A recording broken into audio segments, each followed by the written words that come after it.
లూకాసు సువార్త 21వ అధ్యాయము.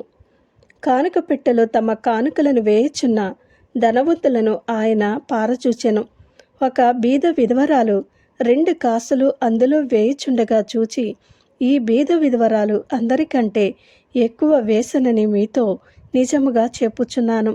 వారందరూ తమకు కలిగిన సమృద్ధిలో నుండి కానుకలు వేసిరి, కానీ ఈమె తన లేమిలో తనకు కలిగిన జీవనమంతయు వేసినని వారితో చెప్పెను. కొందరు ఇది అందమైన రాళ్లతోనూ అర్పితములతోనూ శృంగారింపబడి ఉన్నదని దేవాలయమును గూర్చి మాట్లాడుచుండగా ఆయన, ఈ కట్టడంలో మీరు చూచుచున్నారే, వాటిలో రాతి మీద రాయి ఉండకుండా అవి పడద్రోయబడు దినములు వచ్చుచున్నవని చెప్పెను.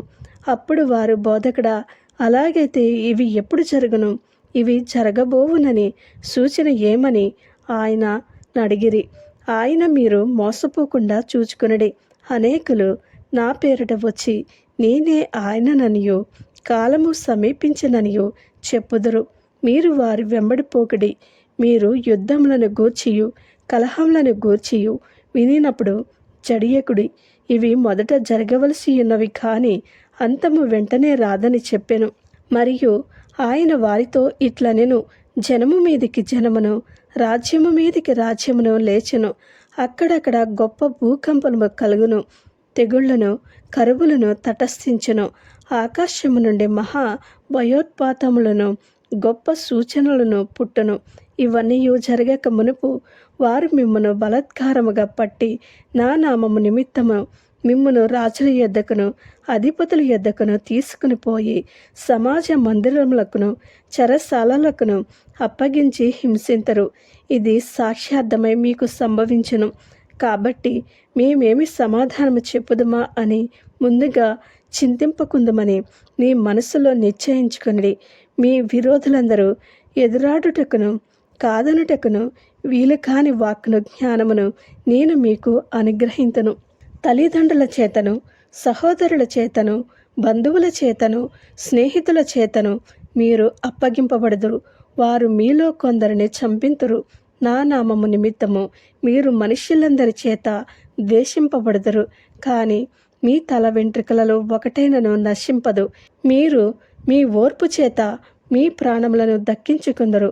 యెరూషలేము దండ్ల చేత చుట్టబడుట మీరు చూచినప్పుడు దాని నాశనము సమీపమై ఉన్నదని తెలుసుకొనుడి.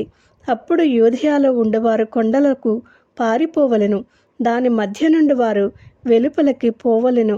పల్లెటూళ్ళలోని వారు దానిలో ప్రవేశింపకూడదు. లేఖనములలో వ్రాయబడినవన్నీ నెరవేరుటకై అవి ప్రతి దండనా దినములు. ఆ దినములలో గర్భిణులకును పాలిచ్చువారికి శ్రమ, భూమి మీద మిక్కిలి ఇబ్బందియు, ఈ ప్రజల మీద కోపమును వచ్చును.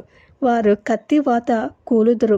చెరపట్టబడిన వారై సమస్తమైన అన్యజనముల మధ్యకు పోవుదురు. అన్యజనులు కాలములు సంపూర్ణమగు వరకు యెరూషలేము అన్యజనముల చేత త్రొక్కబడును.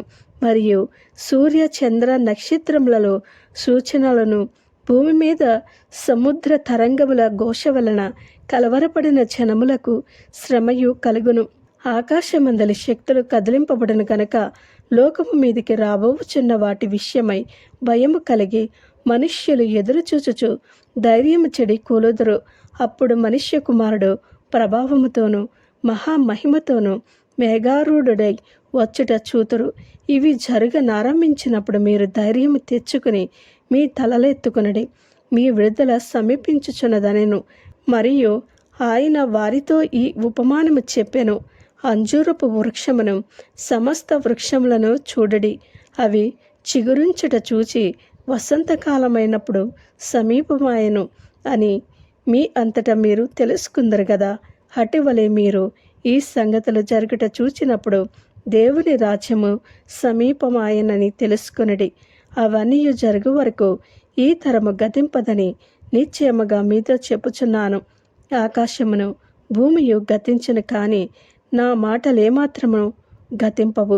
మీ హృదయములు ఒకవేళ తిండి వలనను మత్తు వలనను ఐహిక విచారముల వలనను మందముగా ఉన్నందున ఆ దినము అకస్మాత్తుగా మీ మీదకి ఉరివచ్చినట్టు రాకుండా మీ విషయమై మీరు జాగ్రత్తగా ఉండడి.